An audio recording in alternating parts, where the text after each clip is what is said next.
Sebelum kita lanjutkan ceritanya, alangkah baiknya kita awali dengan bismillah bersama-sama, dan jangan lupa subscribe, like, dan tuliskan sholawat di kolom komentar.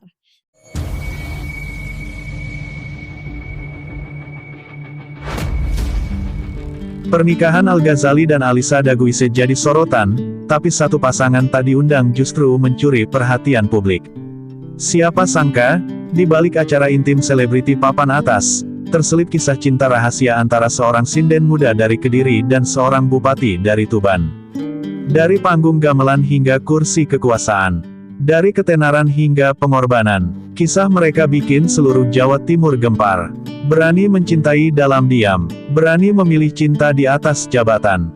Inilah drama yang bikin kamu lupa ini hanya cerita, karena terlalu nyata rasanya. Assalamualaikum warahmatullahi wabarakatuh, sahabat Mizan Story.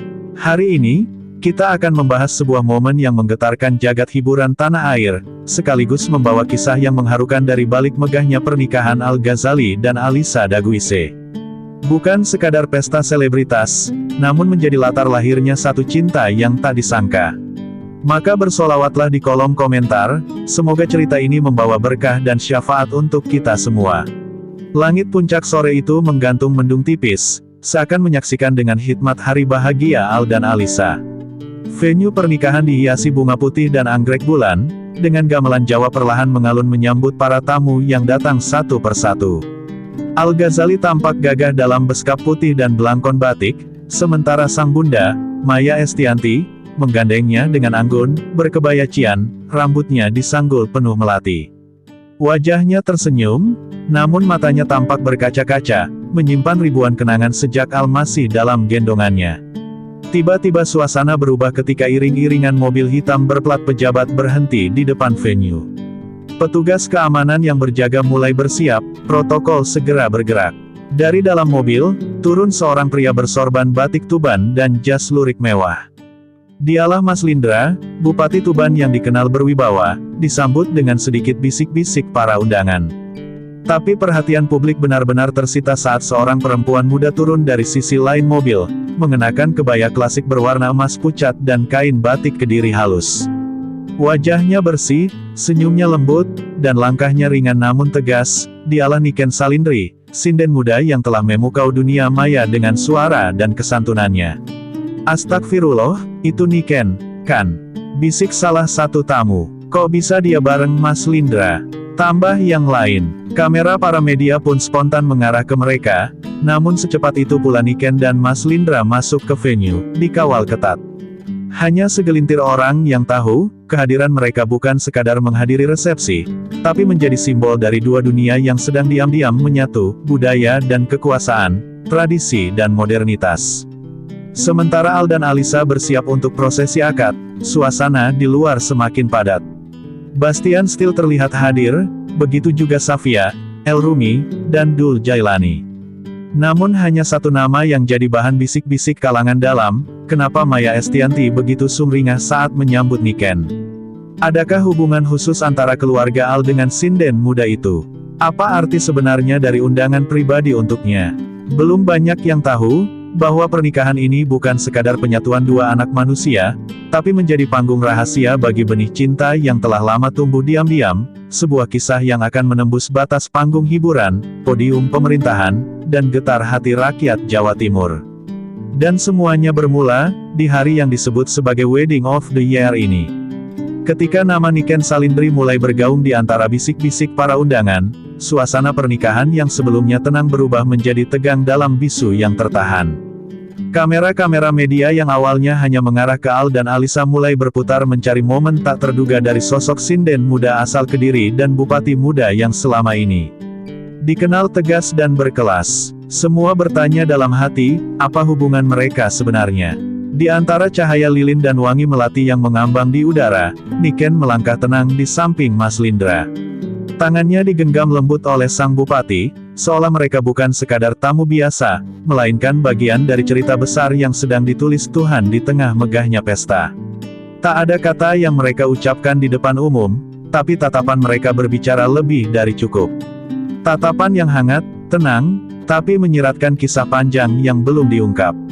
Sementara itu, di sudut ruangan tempat para tamu VIP berkumpul, Maya Estianty terlihat memeluk Niken dengan senyum penuh kasih.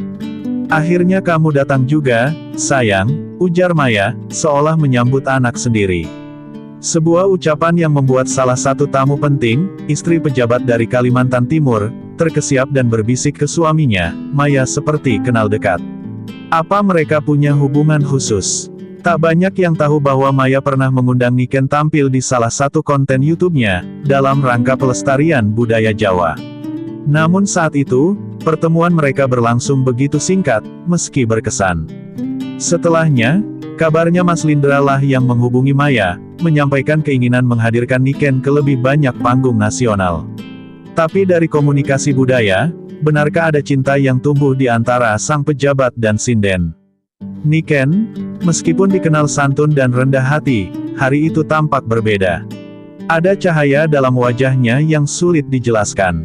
Ia tak banyak bicara, namun senyum kecilnya kepada setiap tamu menyiratkan keanggunan perempuan Jawa yang tak tergantikan. Di sisi lain, Mas Lindra, meski mengenakan jas lurik dan belangkon khas Tuban, tampak melonggarkan batas formalitas. Ia lebih menjadi pria yang sedang melindungi seseorang yang sangat berharga baginya, bukan sekadar pendamping dinas. Akad nikah Al dan Alisa pun akhirnya dimulai.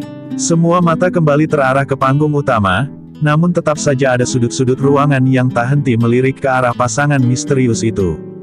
Ketika Al mengucapkan ijab kabul dengan lancar dan suara lantang, suasana hening.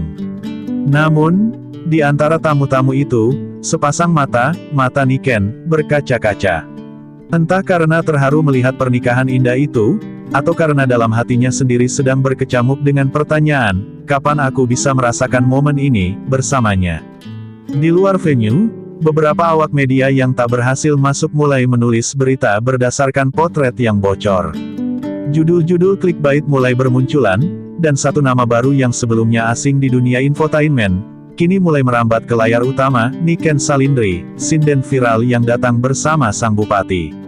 Namun, belum ada yang tahu, bahwa apa yang terlihat malam itu, barulah permukaan dari kisah yang jauh lebih dalam dan mengguncang.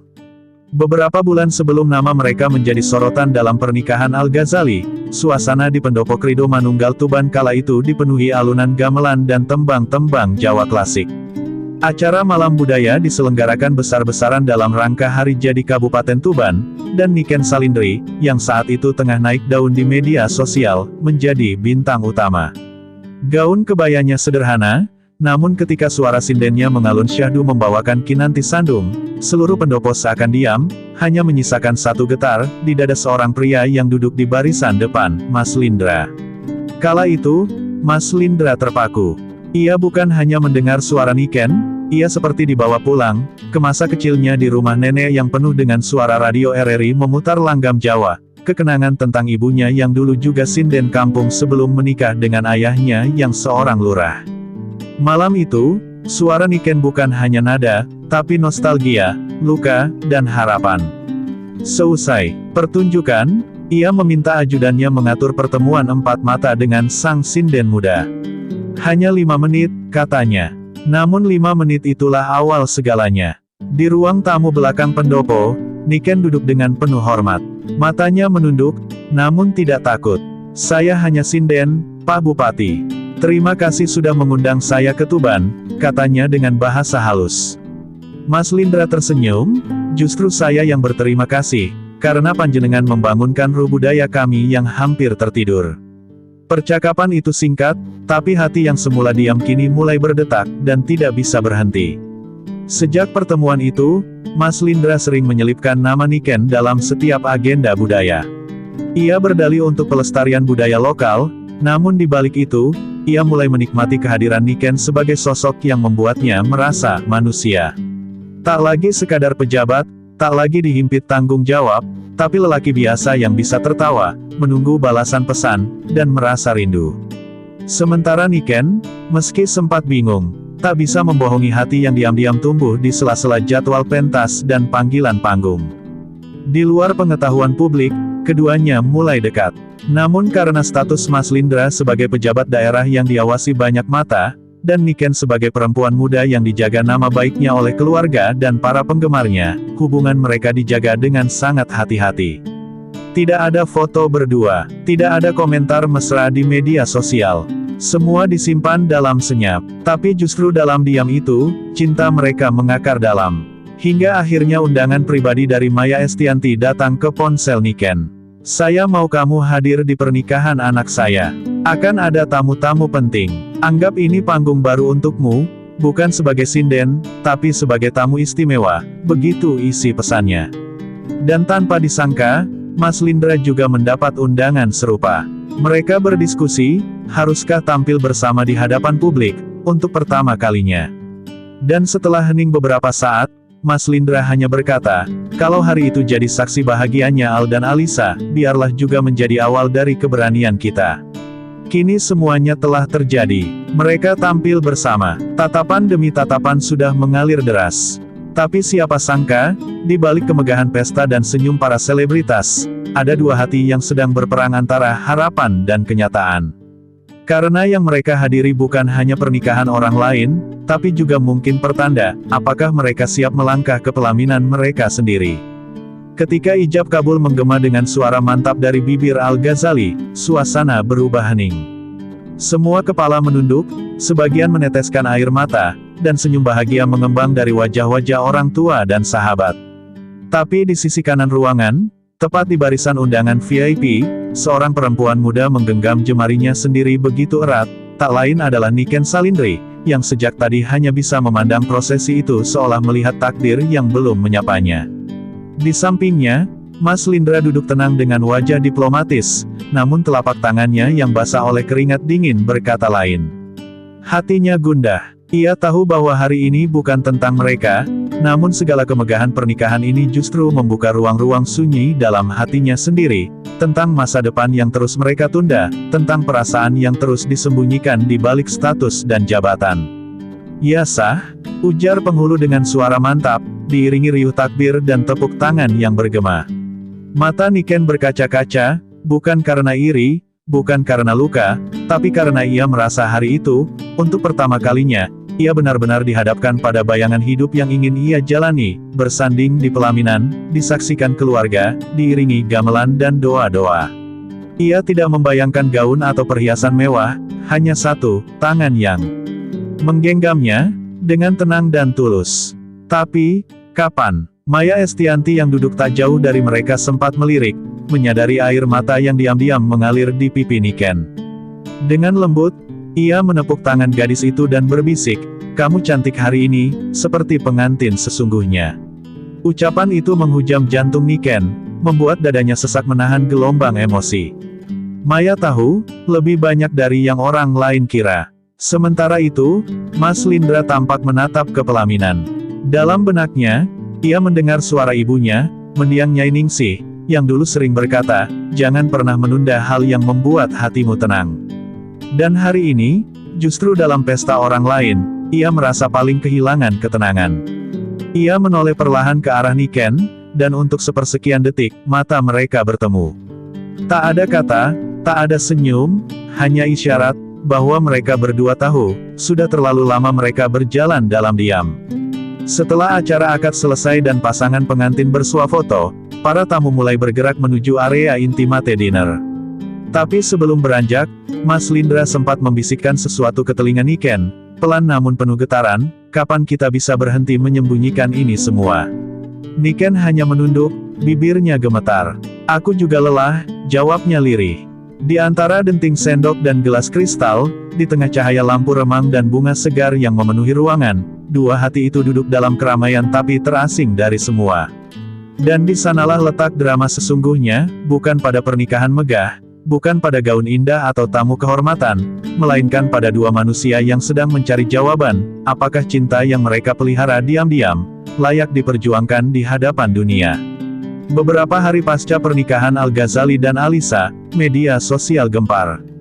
Bukan hanya karena kemewahan acara, tapi karena viralnya satu foto, Niken Salindri dan Mas Lindra berdiri berdampingan, dengan latar bunga dan logo pernikahan Al dan Alisa. Sederhana, namun menggetarkan. Judul berita mulai liar, sinden muda dan Bupati Tuban hadir berdua di akad Al-Ghazali, pertanda apa, dan komentar pun bermunculan. Beberapa mendukung, namun tak sedikit pula yang mencibir. Niken membaca komentar demi komentar di ponselnya malam itu sambil berusaha menahan air mata. Sinden kampung gak tahu diri, hati-hati, Pak Bupati, jangan jatuh karena perempuan, tulis netizen dengan kejam. Meski ia terbiasa dikritik sebagai publik figur, kali ini berbeda. Karena yang diserang bukan hanya karir atau karya, tapi harga dirinya sebagai perempuan. Ia mematikan layar ponselnya, menatap langit-langit kamarnya di Kediri, dan hanya bisa berdoa, "Ya Allah, lindungi hatiku yang sedang belajar jujur." Sementara itu, di ruang kerja Bupati Tuban, Mas Lindra sedang duduk bersama Sekda dan staf protokoler. Mereka membahas reaksi media, bahkan ada desakan halus dari elit politik lokal untuk menjelaskan hubungan sang bupati dengan Niken. "Pak, ini rawan digoreng jelang pilkada. Mungkin sebaiknya dibuat pernyataan kalau hubungan itu sebatas profesional," saran stafnya dengan hati-hati. Mas Lindra hanya diam, matanya menatap keluar jendela, pada pohon trembesi tua yang biasa meneduhkannya dari kegaduhan dunia. Namun diam Mas Lindra bukan tanda setuju.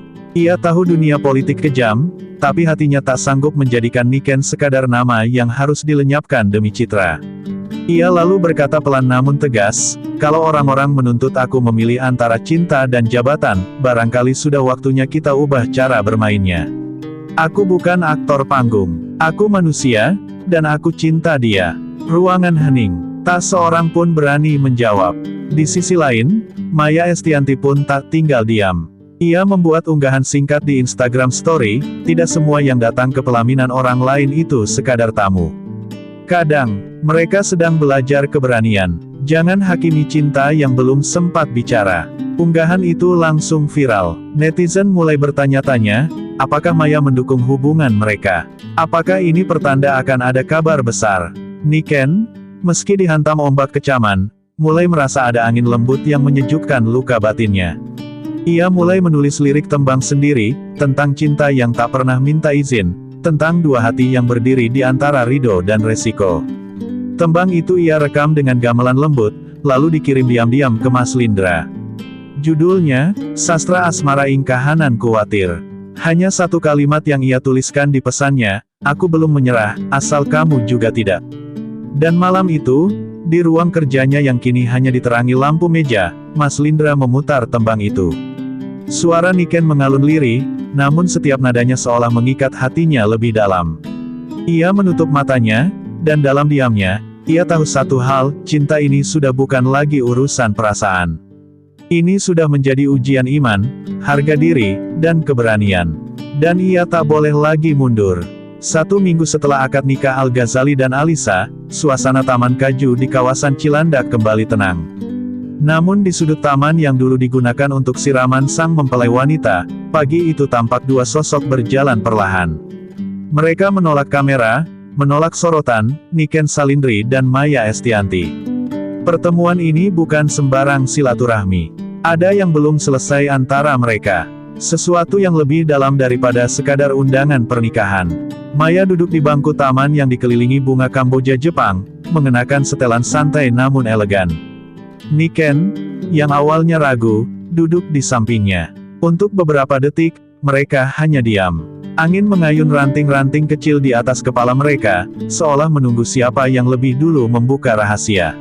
Maya akhirnya berkata pelan, "Kamu tahu kan, mengapa kamu saya undang ke pernikahan Al?" Niken menatapnya, jantungnya seolah berhenti berdetak. "Karena saya sinden," Niken menjawab, mencoba tenang. Maya menggeleng. "Karena saya tahu kamu bukan sekadar sinden. Kamu simbol. Kamu perwakilan dari semua perempuan yang sedang memilih, antara mencintai dengan diam atau berani bicara. Dan kamu juga pengingat bagi anak saya, bahwa cinta tak bisa terus disembunyikan." Niken tertunduk, matanya mulai basah. Tak pernah ia duga, sosok sekelas Maya Estianty bisa membaca hatinya sedalam itu. Lalu, Maya melanjutkan dengan suara yang lebih tajam namun lembut, "Lindra datang ke saya sebelum akad. Ia cerita semuanya, tentang kamu, tentang niatnya." Niken tersentak. "Dia, cerita apa?" Maya menatap lurus, bahwa kalau bukan karena pilkada, karena tekanan dari partainya, dia sudah akan melamar kamu jauh sebelum Al dan Alisa bertunangan. Dunia Niken seolah berhenti. Segala dugaan yang pernah ia buang jauh, kini datang kembali menghantamnya seperti badai. Tapi kenapa dia diam? Kenapa dia biarkan aku sendirian saat semua orang menghujat?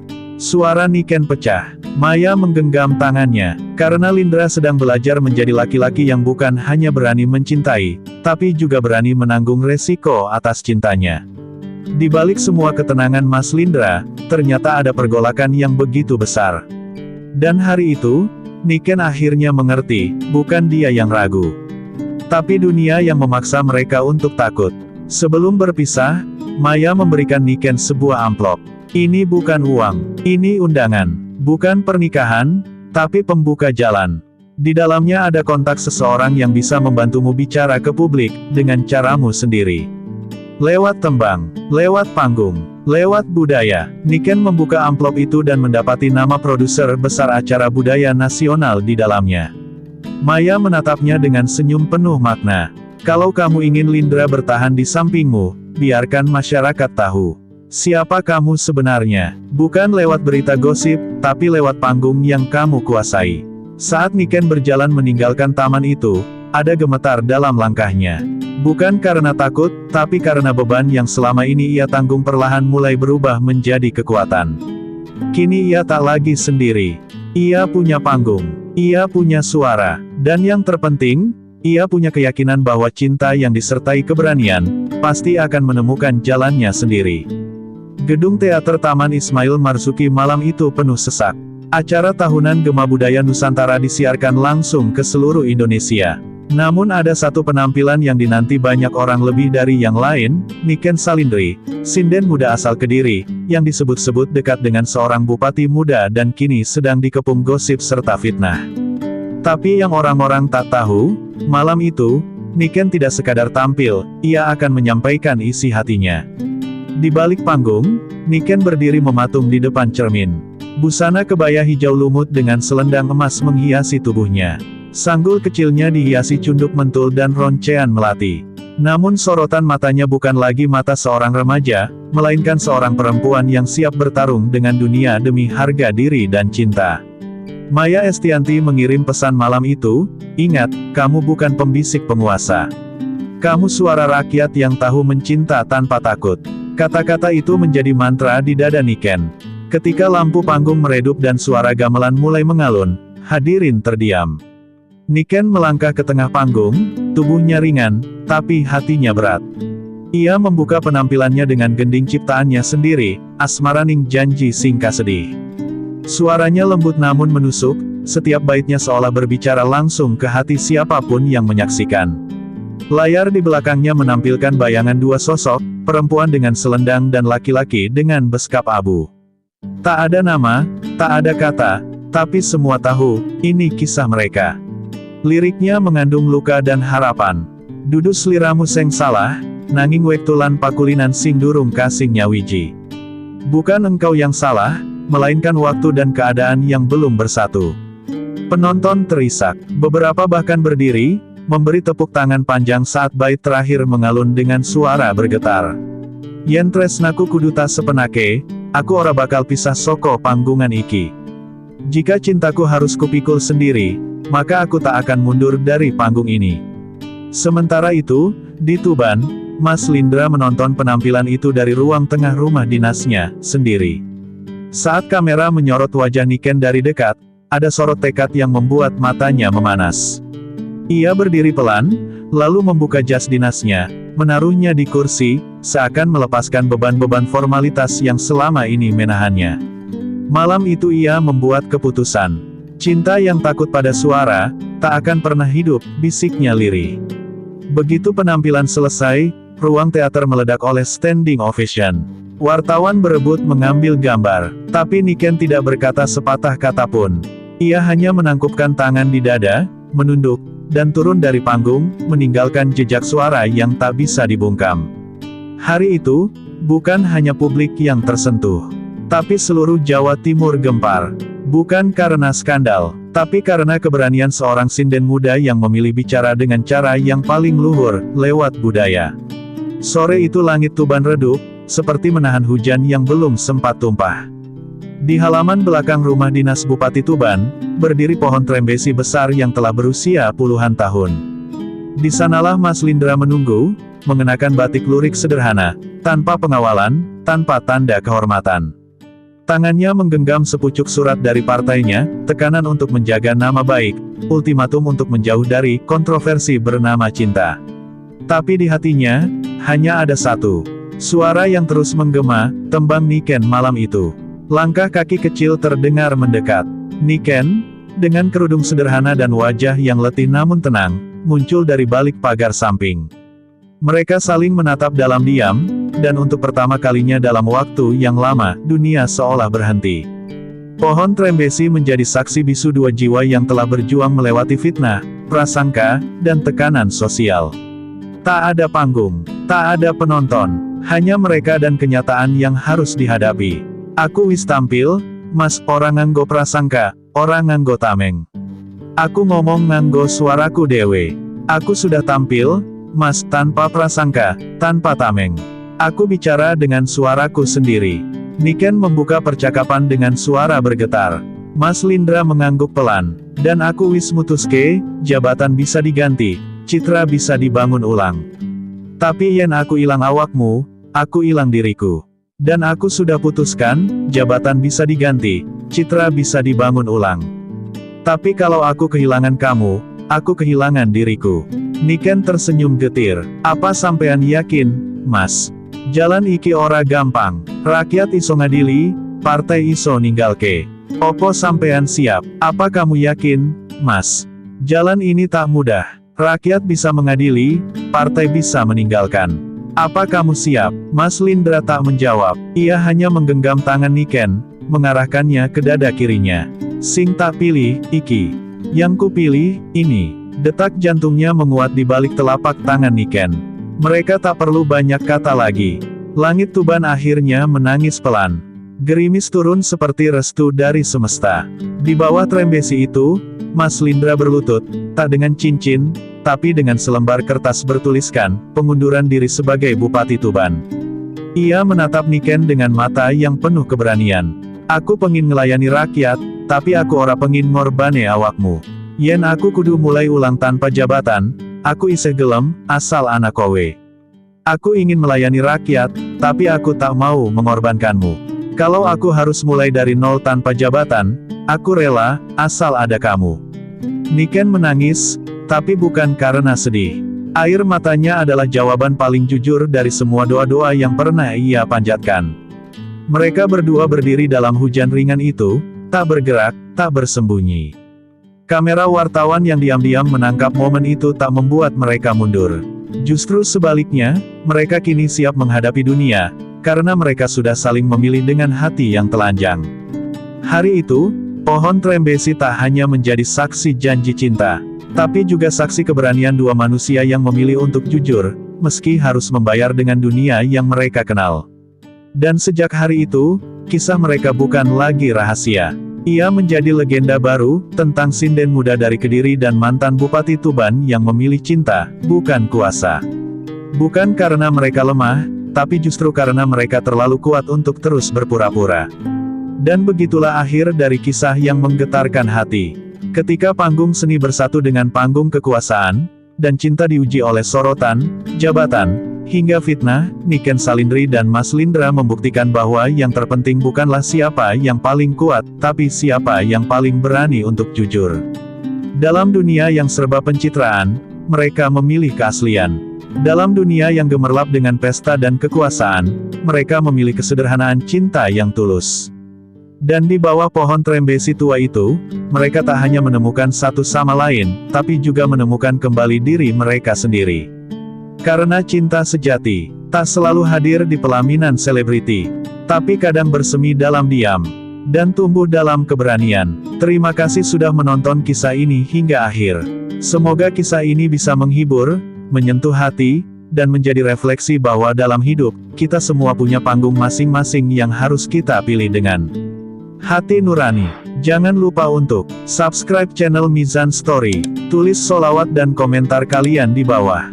Like dan bagikan video ini jika menurut kalian bermakna. Cerita ini adalah fiksi belaka dan tidak dimaksudkan untuk mencerminkan kehidupan pribadi tokoh publik manapun.